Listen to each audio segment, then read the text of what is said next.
Seminar proposal biasanya jadi hal yang menakutkan buat teman-teman mahasiswa akhir semester 7, semester 8, 9, dan 10, dan seterusnya. Dan kebetulan aku sekarang baru aja selesai seminar proposal, alhamdulillah. Tinggal ngurus revisi dikit-dikit lah ya. Nah, di sini aku mau sharing tips and trick aku dalam menjalani seminar proposal yang udah aku buat dari mulai judul sampai kemarin seminar proposal. Pertama dalam penentuan judul. Nah, buat teman-teman mahasiswa yang di semester akhir dan masih bingung atau belum punya judul, misal tertunda atau segala macam, mulailah kalian mencari judul dengan keresahan kalian sendiri gitu. Yang repot adalah ketika kalian jarang ngoding atau bahkan belum bisa, udah semester akhir teknik informatika, sistem informasi, kalian belum bisa ngoding, itu agak repot ya.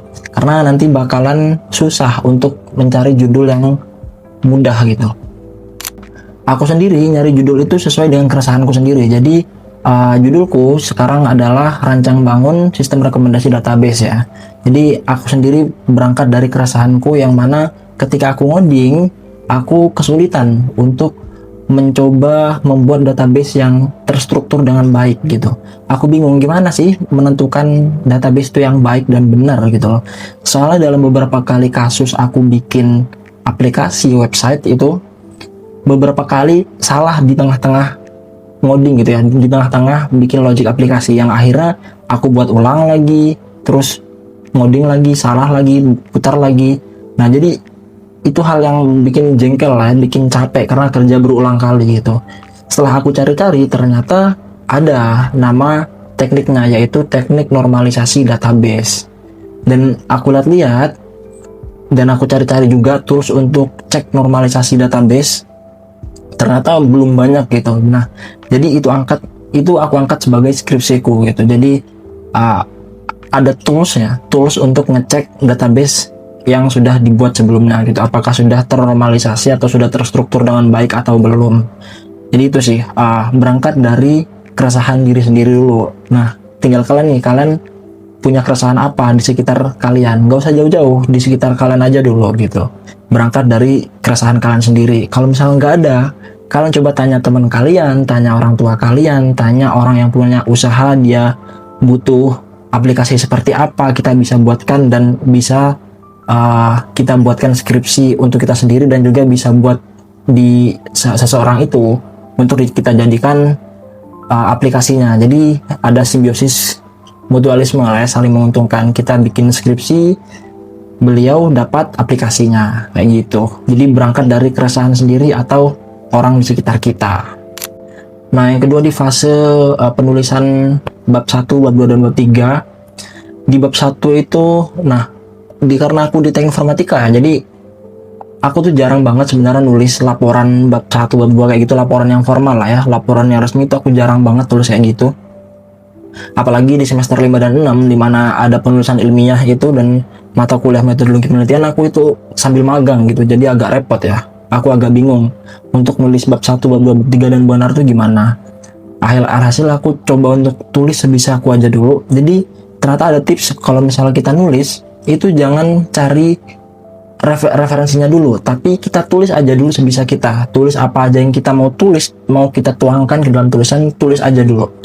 Nah, ketika sudah selesai misal bab 1 kalau udah tulis berapa paragraf gitu ya, atau berapa halaman gitu, kalau udah tulis semuanya, baru kalian cari referensinya per paragraf itu atau per kalimat, terserah kalian mau per paragraf, per kalimat, itu terserah.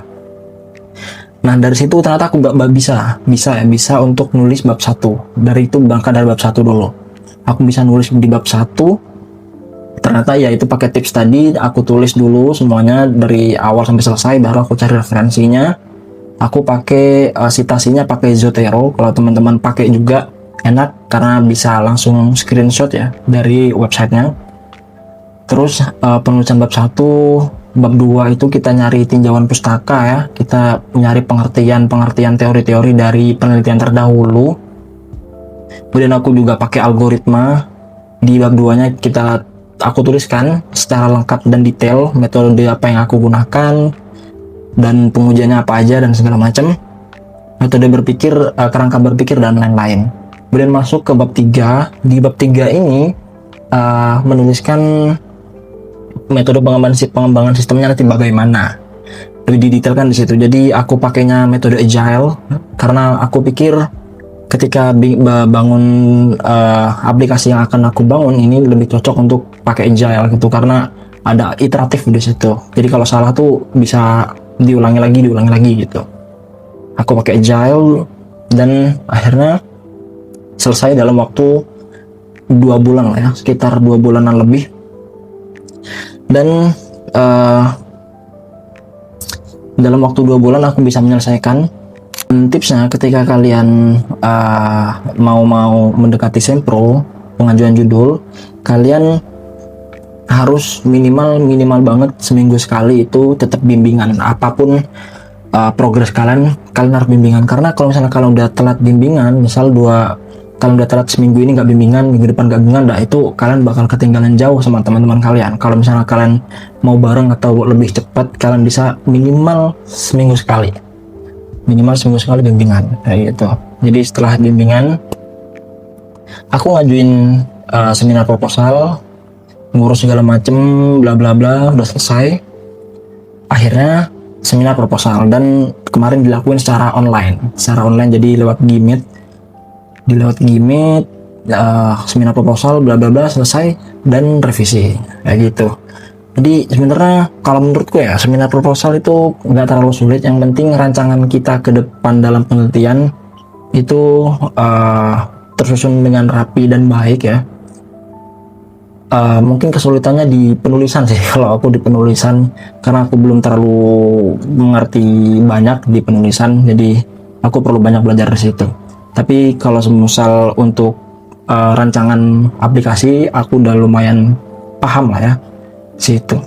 Nah setelah itu alhamdulillah udah selesai, dan sekarang sih tinggal ngikutin audiens, jadi audiens buat teman-teman yang lagi seminar proposal.